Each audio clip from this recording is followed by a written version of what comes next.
कल्पना कीजिए एक देश जहां बच्चे स्कूल जाते ही नहीं बल्कि वहां से जिंदगी के लिए तैयार होकर निकलते हैं, जहां रट्टा नहीं असली ज्ञान दिया जाता है, जहां स्कूल सिर्फ इमारत नहीं बल्कि इनोवेशन के मंदिर है। लेकिन क्या वो देश भारत है? नहीं, वो देश चाइना है।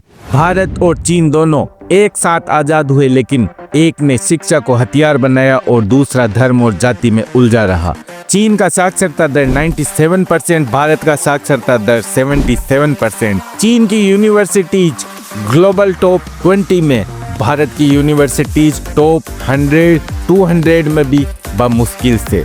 लेकिन क्यों? क्या हमारे बच्चों में टैलेंट की कमी है? क्या भारतीय दिमाग कमजोर है? नहीं, हमारे स्कूलों में बुनियादी सुविधाएं तक नहीं है, टीचर हैं लेकिन ट्रेंड नहीं है, किताबें हैं लेकिन जंग लगी सोच से भरी हुई है। बच्चों से सवाल पूछने की आजादी तक छीन ली जाती है। जब चीन के बच्चे रोबोटिक्स सीख रहे होते हैं, हमारे बच्चे ए फॉर एप्पल रट रहे होते हैं। जब वहाँ के बच्चे साइंस पर रिसर्च कर रहे होते हैं, हमारे बच्चे धर्म और जाति की किताबों में उलझाए जाते हैं। लेकिन सवाल उठता है, इसके लिए जिम्मेदार कौन है? बच्चे, माता पिता, टीचर या हमारी सरकारें?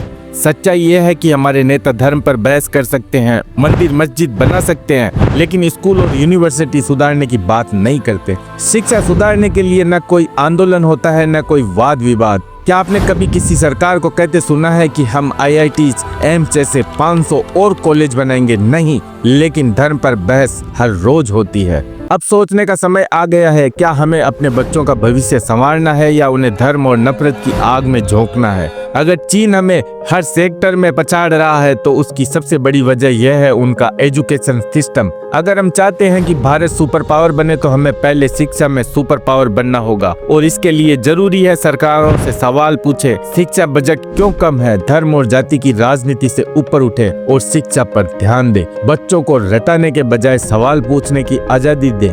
डिजिटल लर्निंग और आधुनिक पढ़ाई पर जोर दें। हम दुनिया के सबसे तेज दिमागों में से एक हैं। अगर हम इस सिस्टम को बदल दें तो दुनिया पर राज कर सकते हैं, लेकिन इसके लिए पहले खुद को जगाना होगा। क्योंकि अगर आज हमने सवाल नहीं उठाया तो कल हमारे बच्चे चीन के बनाए प्रोडक्ट खरीदते रह जाएंगे और हम बस धर्म के नाम पर लड़ते रह जाएंगे। क्या आप अपने बच्चों को भी इस सिस्टम में फंसाना चाहेंगे? अगर नहीं तो इस वीडियो को शेयर कीजिए और शिक्षा को मुद्दा बनाइए, क्योंकि एक जागरूक समाज ही एक शक्तिशाली राष्ट्र बना सकता है।